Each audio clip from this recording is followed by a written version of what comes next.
Here's the science of how to burn body fat. When you wake up in the morning, your insulin levels are naturally low, and you have the power to keep them that way. You can choose to eat or not to eat. But if you wake up and you have breakfast first thing, you'll spike your insulin. Insulin acts like a key. It unlocks your cells to store energy, but also locks the door, preventing your body from releasing stored fat. When insulin levels are high, your body's in fat storing mode, burning sugar instead of fat.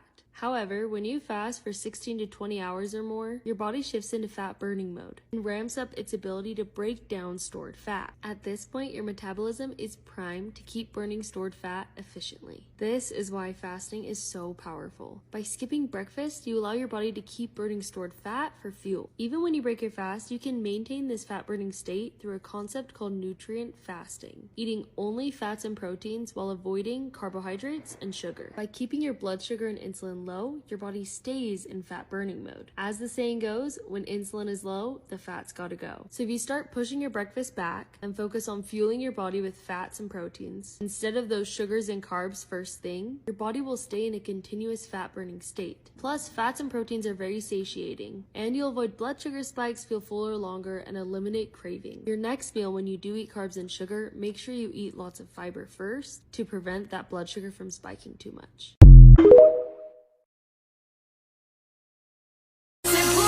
Petite bourgeoisie qui boit du champagne, c'est pour tous les quotas français. This is the science on how to burn body fat most efficiently. And I'm not talking just calories in, calories out. I'm gonna break down the science behind fat burning. Your body has two energy sources, carbs and fat. And insulin determines which fuel source your body uses. When insulin is high, your body is burning carbs for fuel. This is sugar burning mode. This is when you gain fat. When insulin is low, your body is burning fat for fuel. This is when you lose fat. So how can we keep insulin low? Well, what causes it to be high? When you eat food, it turns to sugar in your body. And this raises your blood sugar, which raises your insulin. Each macronutrient spikes your blood sugar differently. Carbs being the highest, then proteins, then fats, which in turn affects our insulin differently. Carbs being the highest, then proteins, and then fats. In fact, fats don't affect your insulin at all. So here are 3 ways to keep your insulin low without cutting out carbs. The first tip is time-restricted eating. If you're eating every 2 hours, this keeps your insulin levels elevated all day long. If you limit the time that you eat, this gives your body a chance to bring down their insulin levels, increasing the amount of time that you're in fat burning mode and decreasing the time in sugar burning mode. Tip number 2, food order. The order in which you eat your food can affect your blood sugar. When you eat your fiber before your carbs, you see the blood sugar response is a lot lower. First thing in your body should be your fiber source. You can supplement as well, that's what I do. This will help to slow the absorption of that sugar and prevent a high blood sugar spike. Next, we want to eat our proteins and fats. Protein is important to build and repair our bodies. Both help us to feel fuller, and fats are needed for energy and hormone support. And very last, eat your carbs. My last tip, go for a 10 to 15 minute walk after your meals. Post-meal walking is found to be significantly more effective than 45 minutes of just sustained morning or afternoon walking. I'm going to go over this fast and hopefully effective. I'm not going to look at any comments. Give me 4 minutes, not even. I'm Tony Fine, your Fine Fit sister. I'm a nutrition coach, and I've helped over 100,000 people build muscle and lose fat. I come on TikTok Live for absolutely free 5 years in a row, 4 hours a day. You can join my Facebook community with 30,000 people in there losing fat and building muscle with the plan right now. When you come here, we're going to quickly get to the facts. Losing fat and building muscle is your goal. A lot of people think they want to lose weight. I want to weight loss, weight loss, weight loss, weight loss, weight loss. No, you do not. When you lose weight, you lose a combination of fat and muscle. This is 5 pounds of fat, this is 5 pounds of muscle. Fat and muscle are not the same thing, and they are not interchangeable. I want you to do me a huge favor and bend over and touch the bone in your butt. Can you touch the bone in your butt? Excellent. Now I want you to sit up and I want you to squeeze your booty cheeks. Make your booty clench. That is your glute muscle that you are clenching. Now I want you to loosen it up and smack your butt on top. That is your big fat booty. That's fat. Fat covers muscle. Your big booty with cellulite is covering your glutes. Your auntie arms are covering your biceps. Your belly fat is covering your abs. Every person in this room has abs. You've been having abs since the day you were born. You can't see your abs because fat is covering them. This is 5 pounds of fat and it's enormous. This is 5 pounds of muscle and it's tiny. 5 pounds of muscle is so small that it's literally eclipsed by 5 pounds of fat. People think that fat and muscle are interchangeable. You're wrong. Good morning, Tasha. That's like thinking my hair will turn into my nose and my nose will turn into my hair. Impossible. Fat covers muscle. So you have muscle in your body and it's hidden underneath your layers of fat. It is our duty to unveil them. Why? Everyone drop in the chat your current weight. What is your current weight? What is your current weight? How much do you weigh? Just drop it in the chat. Drop in the chat. What is your current weight? Great. All right. Let's say you're 200 pounds. I'm just using a number that I can round. 200 pounds. Hey, Steven, 200 pounds. I'm using that number because it's a round number. Throw 20 pounds out the window. Why? If you get on the scale and you're butt booty naked, you should not have on clothes when you get on the scale. Why? Oh, golly. You should not have on clothes when you get on the scale. Because I don't care how heavy your shirt is or even your undies. I care how heavy you are. So take the clothes off. Get on the scale. When you get on the scale, do it in the morning. Do not do it at nighttime. At nighttime, you've already drunk water, had pizza, ate Chick-fil-A. I want to know how much you weigh after you go to sleep, right? After a good night's rest. That's when you're at your lowest point. That's when you're essentially empty. So get on the scale, butt booty naked early in the morning, after you pee in the morning, before you eat or drink anything.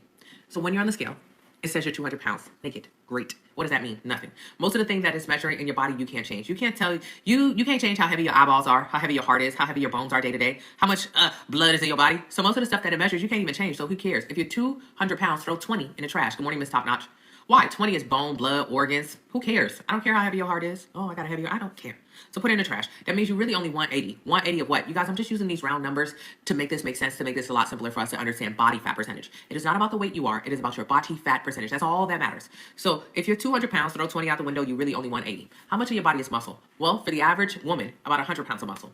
Average woman got about 100 pounds of muscle. About 100 pounds of muscle. So you're 100 pounds of muscle. What does that mean? You're 80 pounds of fat. Remember, fat and muscle are not interchangeable. You cannot turn fat into muscle and muscle into fat. Fat also does not weigh less than muscle. Sometimes people think muscle weighs more. 5 pounds is 5 pounds is 5 pounds. 5 pounds of makeup weighs the same thing as 5 pounds of muscle, as the same thing as 5 pounds of fat. It's all the same. So stop saying that muscle weighs more than fat. That's not true.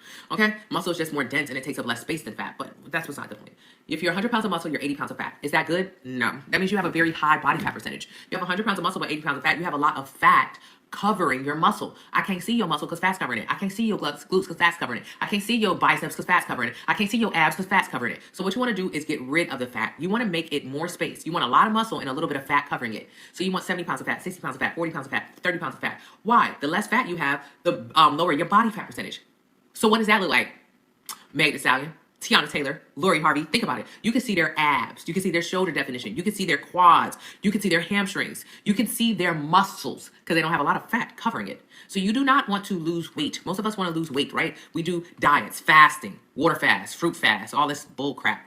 When you fast, you lose or when you Ozempic, Mounjaro, Wegovy, semaglutide, Zepbound, keto, juicing, whatever it is that you do, whatever stupid diet you decide to do, you lose weight. When you lose weight, you lose a combination of fat and muscle. Weight is classified as fat and muscle and water. So you lose fat and muscle, fat and muscle, fat and muscle, fat and muscle. So you're 180 pounds of fat and muscle, but now you're only 160 pounds of fat and muscle, 120 pounds of fat and muscle. So the scale will go down. It'll say you're 150, but when you look in the mirror, you'll still have belly rolls. You'll still have back rolls. You'll still have a chunky face. You'll still have cellulite and more of it to be matter of fact. So you'll still be fat because even though the scale has gone down, your body fat percentage is still the same.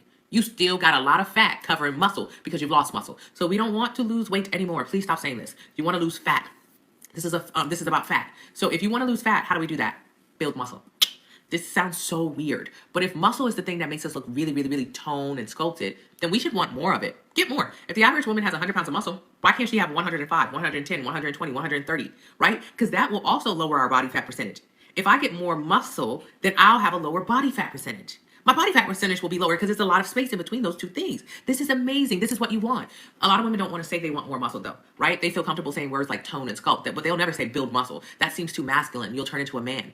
There's no such thing as toning. Toning is a word that must have been made by a man for marketing purposes who said women don't want to build muscle. They think of that as masculine. We'll call it tone and sculpt. That's not real. There are only 4 ways to change the way your body looks. Gain fat, gain muscle, lose muscle. Gaining muscle is what you are intending to do when you keep saying toning.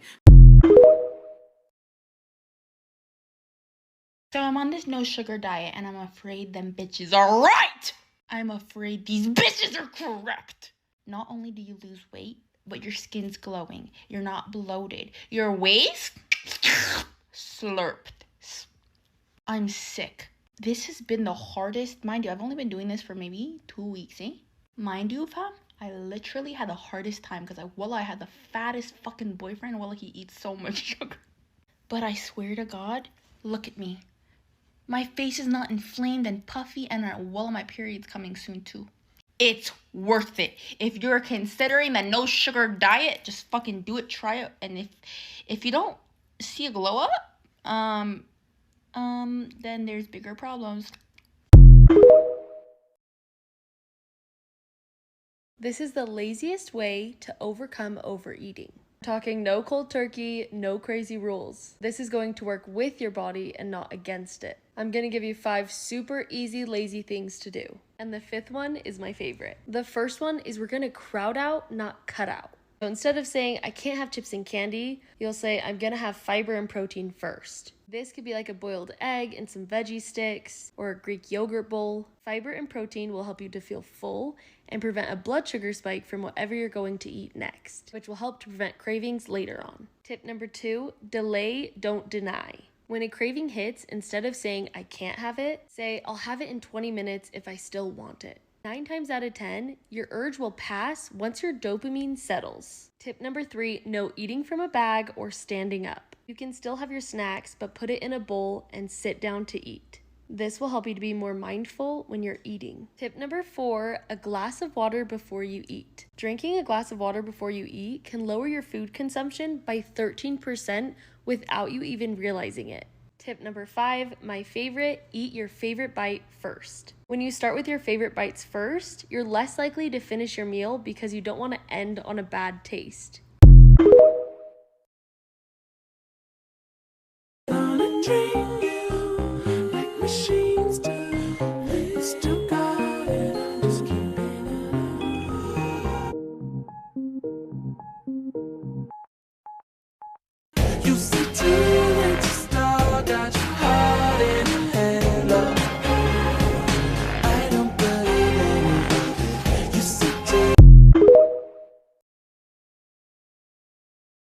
I'm going to teach you how to gain body fat so you can understand how to lose body fat. And it's not just by eating in a calorie surplus. First, understand that carbs turn to sugar in your body. This raises your blood sugar, and raised blood sugar raises your insulin. This is what we want to focus on. Insulin signals to the body when to store energy. For example, someone with undiagnosed type 1 diabetes, their pancreas is not producing insulin. So how come they can eat thousands of calories and not gain weight? This is because when your insulin is high, your body is storing fat. And when your insulin is low, your body is burning fat. How can we keep our insulin low? And to keep our insulin low, we need to keep our blood sugar low. The first way out of the 2 I'm going to show you to keep your insulin low is intermittent fasting. By eating less often, and in a shorter amount of time, this allows our body a break from food, giving it more time to bring its blood sugar and insulin low, meaning more time in fat burning mode. The second is what you eat. Each micronutrient affects your insulin differently. Carbs give your insulin the biggest spike, whereas fats and proteins hardly spike it at all. So by focusing on protein and fats, you can keep your insulin from spiking. But if you love your carbs like I do, eat fiber before your carbs. Fiber slows the absorption of carbs in our body. This means our blood sugar doesn't spike, which means our insulin stays low.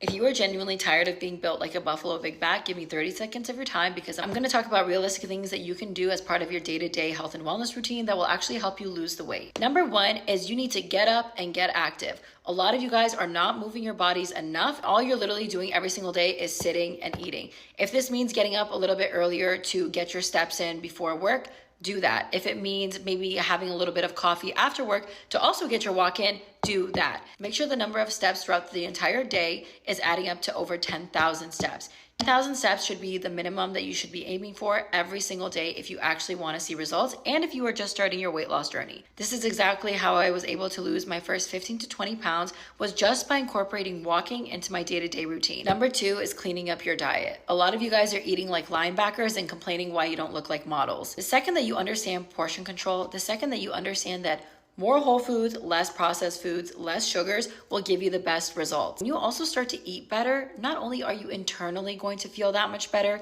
your gut health is going to be much better, your digestive health is going to improve drastically, your skin is going to start to clear up and look better, and you will also have more energy throughout the day because you're cutting out those processed foods and sugars. And by no means saying that you should never have them because that's just not realistic. And I'm somebody that also loves my sweets, I love my chocolate, I love my ice cream, all of that.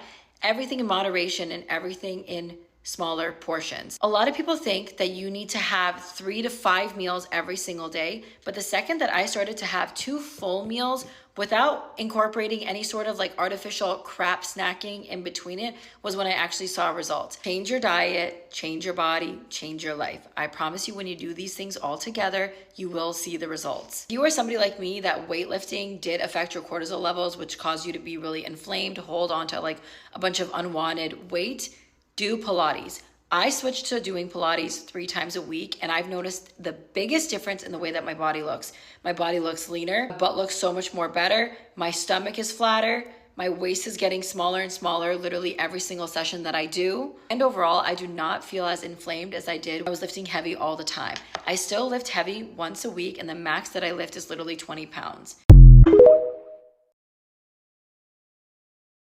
Is weight loss just calories in versus calories out? While a calorie deficit is very important to losing weight, there's another part of the equation that often gets overlooked. This can help your weight loss journey be more smooth, and especially if you have PCOS, insulin resistance, prediabetes, type 2 diabetes, or metabolic syndrome. Let's look into this study about obesity and weight gain beyond calories in and calories out. Although many factors affect fat cells, the hormone insulin exerts dominant anabolic control. Insulin is the main controller of fat storage. Consistent with these effects, states of increased insulin, like insulin-producing tumors, over treatment of type 1 diabetes, are predictably associated with weight gain. What they found in this model is that a high carbohydrate diet, including large amounts of refined starchy foods and sugar, this produces hyperinsulinemia. This means an overproduction of insulin. This promotes deposition of calories in fat cells instead of oxidation in lean tissues. This predisposes them to weight gain. From this perspective, calorie restriction can be viewed as symptomatic treatment, destined to fail for most people in the modern food environment. This low-calorie, low-fat diets may actually be the underlying metabolic problem by further restricting energy available in the blood. This triggers the starvation response, comprised of rising hunger, falling metabolic rate, and elevated stress hormone levels. I agree with calories in versus calories out, but don't discount the importance of hormones and fat loss. This can help your weight loss be more successful and easier in the long run and more enjoyable now. They don't say congratulations, but you know they watch that shit. I ain't even gonna get mad. I'm young, black and rich. She tryna sell me lies. This is my #1 weight loss hack because it's level easy. Anyone can do this. This hack is especially for those that have lots of cravings for sweet and salty things. They feel like they need to be eating every few hours. This is for those that feel like once they put food in their mouth, all they want to do is eat the rest of the day. The hack is intermittent fasting.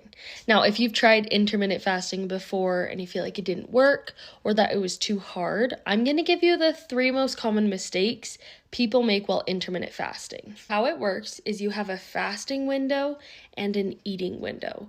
During the eating window, this is when you have your meals. So let's say you're doing 16 hours of fasting and 8 hours of eating. This means you'd have 2 meals in that period. The most common mistake is people overeating during the eating window. What you need to remember is that when you're fasting, your body is eating your stored body fat for fuel.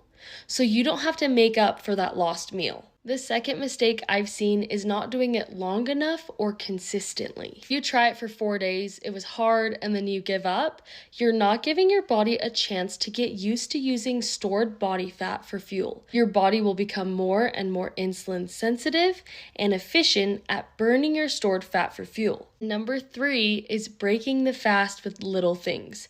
Let's say you normally skip breakfast and then you have lunch and dinner during your fasting window. If you have cream or sugar with a cup of coffee in the morning, that will break your fast. Breaking your fast will spike your blood sugar, it will spike your insulin, and it will kick you out of that fat burning state. Mama sua ninfeta, tenta pôr a orelha, mas vem sem fazer careta. Tenta pôr a orelha, mas vem sem fazer careta.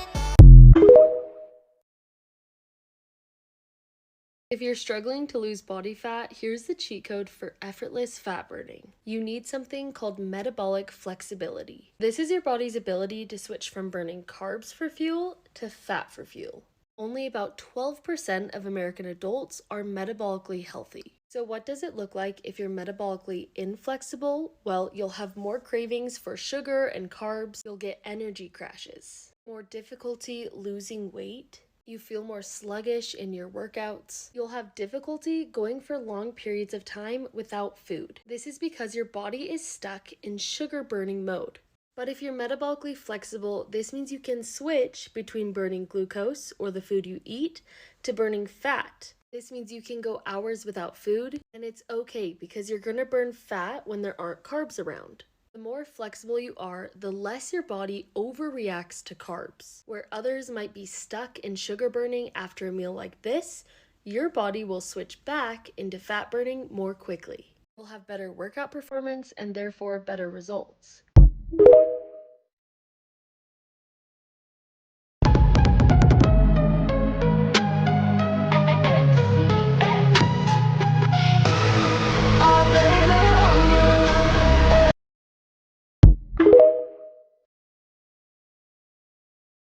How to lose weight as a woman working with your hormones. As a woman, our bodies are strongly impacted by our hormones. By slightly adjusting our routine based on which point in our cycle that we're in can make a huge difference in weight loss. For example, in our follicular phase after our periods, fat loss is easier. This is because estrogen is high and our insulin sensitivity improves. But during our luteal phase, we can have more cravings and more water retention. During our menstrual cycle, we want to focus on high iron foods. Do some lighter workouts like yoga or walking. Your energy might feel lower and your insulin sensitivity is moderate. This is a great time to recover and rest up. Follicular phase is a great time to reduce calories, do intermittent fasting. You'll be more insulin sensitive, so your body can handle complex carbs better.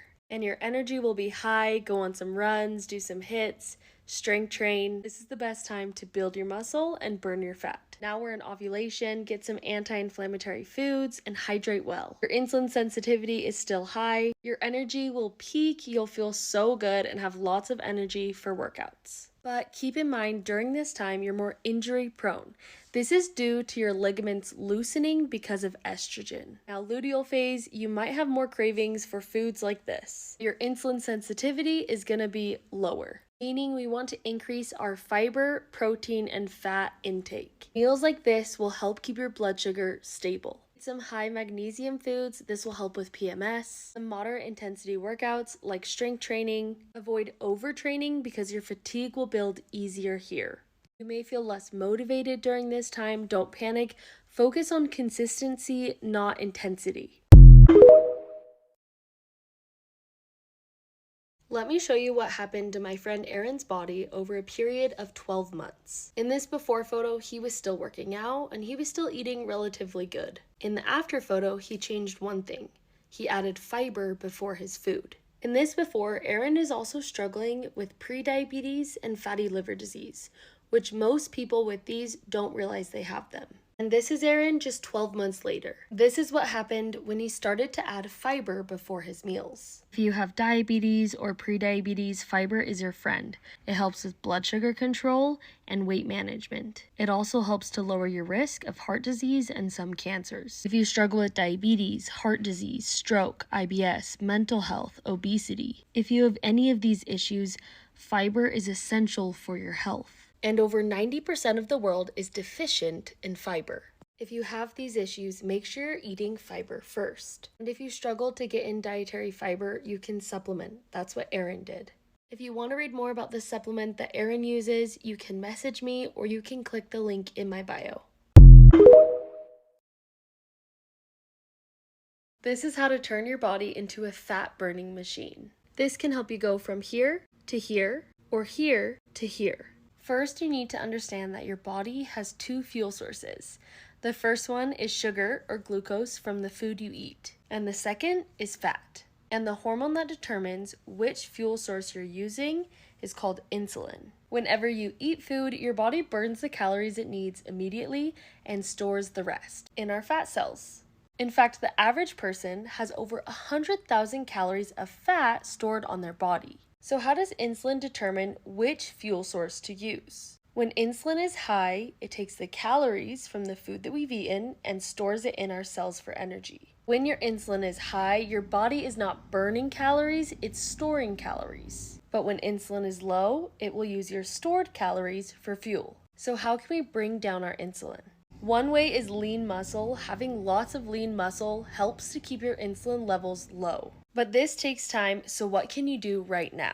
You can eat in a way that keeps your insulin levels low. Certain foods will make your blood sugar and your insulin spike, and other foods that support stable blood sugar and keeping your insulin levels low. And the third way is giving your body time to bring the insulin levels low. What this could look like is cutting out your snacks, giving your body 4 to 5 hours between your meals. And to take it a step further, cut out one of your meals. This is called intermittent fasting. It allows your body a break from food to bring down its insulin levels and burn more stored fat for fuel. You want to lose body fat, you want to get absolutely shredded, and these are my results here. And you want to know what form of exercise is going to be best for you. So I'm going to run through what I did, what form of exercise I did to see these results, and why I chose it. So first of all, there's like Pilates, weight training, cardio, HIIT classes, etc. So first of all, I ruled out the HIIT cardio classes because I was doing those and I actually was finding I was getting lots of inflammation. My cortisol was spiking. I didn't help. I was actually doing them in like a heated sauna room, so they were just going crazy, and I found I was just holding a lot of inflammation. I was losing body fat, but also over time with cardio, what happens is your body just adjusts, so you have to keep taking it to the next level, and it can get so exhausting. And I find at one point it was just like eating into my muscle. It wasn't doing what I wanted it to do, and just burning a lot of carbs and not necessarily body fat.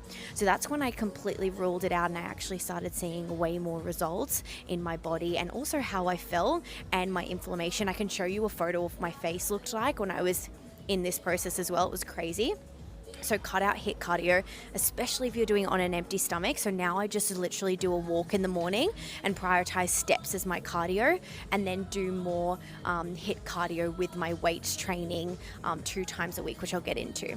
So for inflammation, this is the reason why I do like the idea of Pilates. It's not something for me, but I think it's great because if you're somebody that hasn't really got into movement before, you don't really have a good morning routine.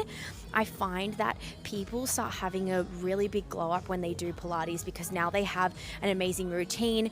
They're getting up. It's a slower form of exercise, so it's like that steady state. Also, it's like very calming on your body. It creates this morning routine for people, which is incredible. And I've seen so many people have great transformations just from that. But the results that I was after was mainly fat loss and body recomposition. So I find that because of Pilates you're not lifting heavy enough to actually create that body recomposition, in my personal opinion. So I wanted, to lose body fat in certain places and also grow muscle in certain places, which in order to grow muscle, you need progressive overload. So that's what weightlifting comes into play. When it comes to weightlifting, I really like doing a higher rep range just to get my heart rate up, so I'm burning more calories and also just destroying the muscle more. I found that I'm prioritizing aesthetics. I'm not prioritizing strength, so I don't need to do these crazy weights and do like my 1 rep max and stuff like that. Why all of my exercises do have a lot of like drop sets, supersets, stuff like that, and I absolutely love it. So I do that, and then at the end of 2 workouts a week, so one day I'll do like Stairmaster sprints. So this is just literally for 10 minutes, so 10 minutes of cardio, and I walk. This is on top of walking every single day. I'll do 1 minute literally like sprinting on the Stairmaster, and then 1 minute just really slow, and I do that 5 times. And then that will be on like a glute day, and then on an upper body day I'll do sprints. So I'll do like 1 minute sprinting, 1 minute, same concept, right? Also, another reason why I love weight training is because you actually burn calories 2 days after, because you're destroying that muscle. When you're sore, your body is like using its energy to repair the muscle, so it means you're burning extra calories. The more muscle you have on your body as well, it means the more calories you're burning doing absolutely nothing. And that's why I just love it so much. I think it's so productive. It means on your rest days you're still burning calories, and it's just incredible. So you can kind of build the body that you want, which is amazing, and you're not overloading on cardio, you're prioritizing rest. I think it's a great great balance. So that's what I did in order to see the results, and I hope that helps you, give you a little guide on what exercises to do. Okay, I'm going to tell you how I lost fat, and I'm going to tell you how you can lose fat. I'm going to back it all up with scripture, and then I'm going to explain it to you, okay? Matthew 6:33 says, "But seek ye first the kingdom of God and his righteousness, and all these things shall be added unto you." Okay? Then we're going to back it up with Romans 12:1. "I beseech you, therefore, brethren, by the mercies of God, that ye present your bodies a living sacrifice, holy, acceptable unto God, which is your reasonable service." Okay? Then we're going to back it up with Numbers 18:17. "But the firstling of a cow, or the firstling of a sheep, or the firstling of a goat, thou shalt not redeem. They are holy. Thou shalt sprinkle their blood upon the altar, and shalt burn their fat for an offering made by fire, for a sweet savor unto the Lord." Okay? So basically, all you have to do is honor your temple. And you're like, okay, bye. But I'm going to explain it. I'm going to break it down, okay? Because we all know to lose fat, to burn fat, you need to be in a caloric deficit and you need to be working out, right? You need to eat less and move more. But there is strategy to it. And I'm going to back that strategy up with scripture, and then I'm going to explain it to you so that way you can digest it better, okay? So Exodus 16:8 says, "And Moses said, This shall be when the Lord shall give you in the evening flesh to eat, and in the morning bread to the full." When you're in a caloric deficit, you don't want to just be focused on calories. Like all my clients, I tell them, throw the calories out the window. We're focusing on your macros. And what are macros? Protein, carbs, fats, those things, the categories, right? So you don't want to just focus on taking out calories because you can be taking out the wrong macros. Does that make sense? What you want to do is focus on hitting your protein goal, which is what you see every single fitness influencer talking about. But you also want to monitor your carbs because your carbs are your body's energy source. So if you minimize your carbs, your body's going to be like, okay, what do I do now? What is it going to do? It's going to eat the stored fat. And what is stored fat? The burnt offering. Are you picking up what I'm putting down? And in the scripture where Moses is talking about in the evening flesh to eat and in the morning bread to the full, bread is a carb. So you want to eat your carbs in the morning. That way you can burn it up and use it for energy. But in the nighttime, you want to focus on just protein and veggies. And yes, veggies are carbs, but they have fiber. So it's like PEMDAS and they cancel out. So what you want to do is focus on hitting your protein goal, and you want to have a carb goal. And if you don't know how to do this, luckily for you, this is what I specialize in. I went to school for it. And obviously I'm backing it up with scripture. I have a fat loss meal plan in my bio that has it all laid out for you. And I give you meals and recipes on how to follow it, because eating for your goals and honoring your temple should not be complicated. When you implement these, you're going to see a boatload of benefits, because when you seek first the kingdom, when you honor your temple, all of this will be added to you. So a lot of us will be focusing on a body goal, and we're like, oh, I want an hourglass figure, I want a small waist, I want a big booty. God hasn't given that to you because you're not doing it for the right reasons. Your heart posture is in the wrong posture. You need to honor your temple because that is what you're supposed to do. That's your sacrifice, and all of that will be added unto you. So when you seek God first and you honor your temple, the fat will literally fall off. And if you need some direction, like I said, I have guides in my bio, and I would love to help you. Mwah.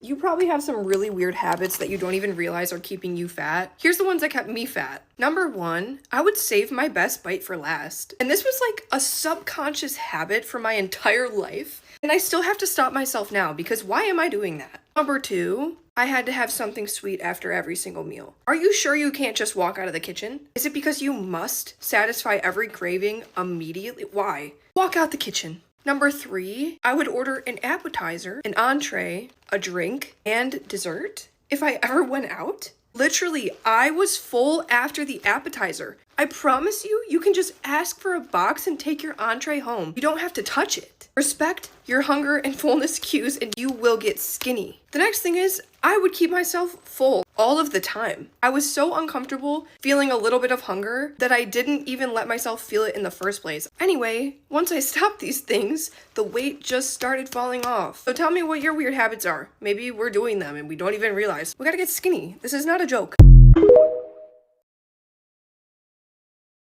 During your weight loss journey, don't get lazy once you lose a certain amount of weight to where it's noticeable.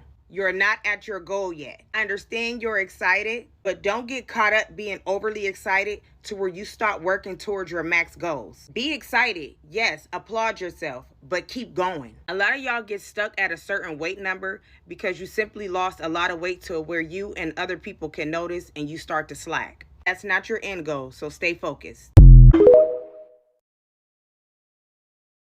Let me tell you why you're still big, and I'm gonna hold your hand while I say that. No, No, I'm not. You've been big for way too long. Let's get into it. I was frustrated for like years because I couldn't get it right. Let me tell you the mistakes I made that kept me trapped. Okay, number 1, you refuse to accept that skinny people just eat way less than you think they do. I know it sounds impossible, okay? I know when you see your skinny friends, they'll go out and they'll eat, and you think this must be how they eat all the time. No, skinny people are eating way less than you think they are.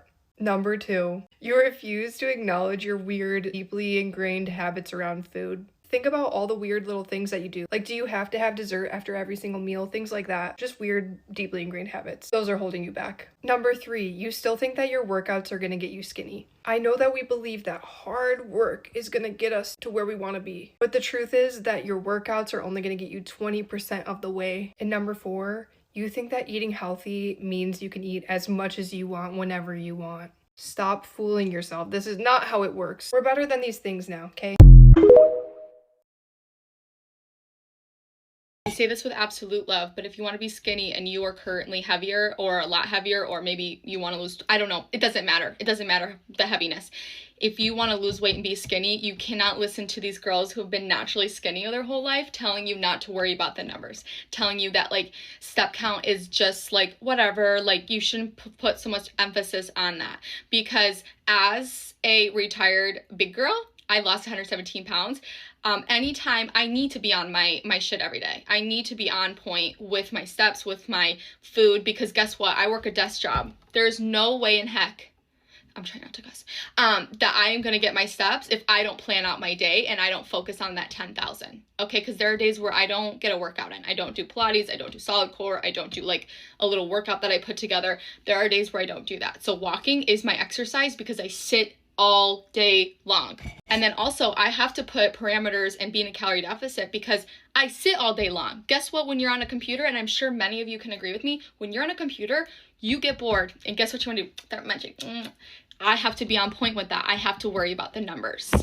I'm not so obsessed with my numbers. Like if I end the day at 9,900 steps, like I'm not like, oh, I need to get out of bed and get my 100. I'm not like that.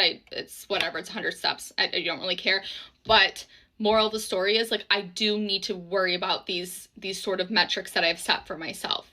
And if you want to lose weight and you want to be skinny and you want to be skinny for life, then you need to kind of do that until you get into a really good habit of like, oh, I'm not hungry, I've been sitting all day, or like I should probably go for a walk. My limbs and bones and my body, my brain needs it. Okay, some days I have that, and other days I want to sit here and I want to rot. So that's why I have those numbers, and that's why I set those goals on a daily basis. Here's what I eat for breakfast that turned me from this to this. And body is coffee because tea is not strong enough, guys. Still skipping breakfast, I hope you know that that's literally ruining your metabolism. When they say that breakfast is the most important meal of the day, it's because it's when your blood sugar is the lowest and kickstarts your metabolism for the whole day. Oh, but Jan, isn't eating sugar bad for breakfast because it will spike your blood sugar and then you'll be hungry the whole day? You think this jam is made out of sugar? Call me influence. Call me a victim to consumerism because this jam is very popular in South Korea right now. It's made with allulose, not sugar. Oh, Jan, what the heck is a freaking allulose? Let me explain to you because obviously I'm a scientist here. Allulose is basically a substitute for sugar. It tastes like regular sugar, but doesn't give you blood sugar spike and also very low in calories. And this is what this whole jar is made out of. Also, this for the whole jar, you might think, 500 calories. No, this whole jar is only 116 calories and made with 55% real Korean strawberries. Nothing like those processed shit in the store. Low calorie, tastes good, good for your blood sugar. I'm about to cream my pants. Like literally.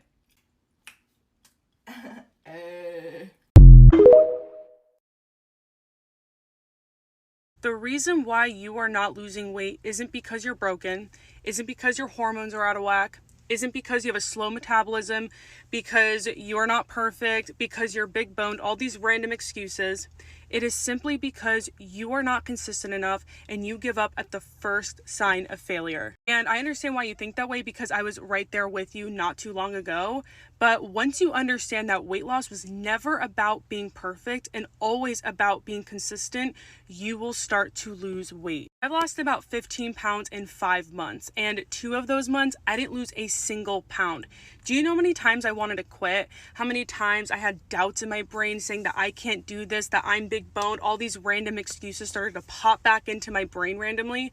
All of the time. But I kept going because I want the body of my dreams. And I knew that if I quit now, I was never going to get there. And I know that's considered slow weight loss for a lot of people. And hey, if I was perfect, maybe I would be at my goal already. But I know that being perfect is not sustainable because it's not realistic. You have to understand that slow weight loss is sustainable weight loss because you have to unlearn years of bad choices and bad eating habits. And that's going to take a while, and that is okay. As long as the scale is moving in the right direction, you're on the right track. So many of us think that we need to be perfect in order to lose weight. And then when we're not perfect, we give up. And that is the exact problem. Because like I said, it is impossible to be perfect. We are human beings. It is impossible to be perfect. And if you have a bad eating day or a bad eating week, so be it. It is part of the journey. You don't have to be perfect. You have to be consistent and not give up when it gets tough. Okay? So stay disciplined, stay consistent, and let's get skinny.